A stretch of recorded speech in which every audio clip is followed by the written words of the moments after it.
نہ ہو قناعت چار گلچیں، اسی سے قائم ہے شان تیری۔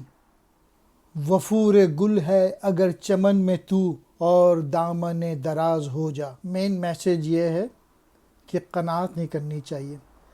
اور ایک اور شعر میں انہوں نے اسی بات کو اس طرح سے کہا ہے، تو ہی ناداں چند کلیوں پہ قناعت کر گیا، ورنہ گلشن میں تنگی داماں کا ساما بھی تھا۔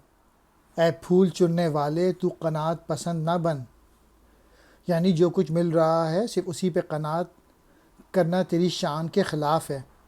تو اپنی طلب بڑھا اور کوشش کرتا جا۔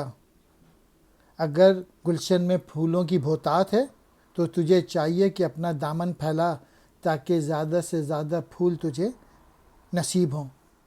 قناعت شعر، جو مل جائے اسی پہ خوش ہو جانے والا۔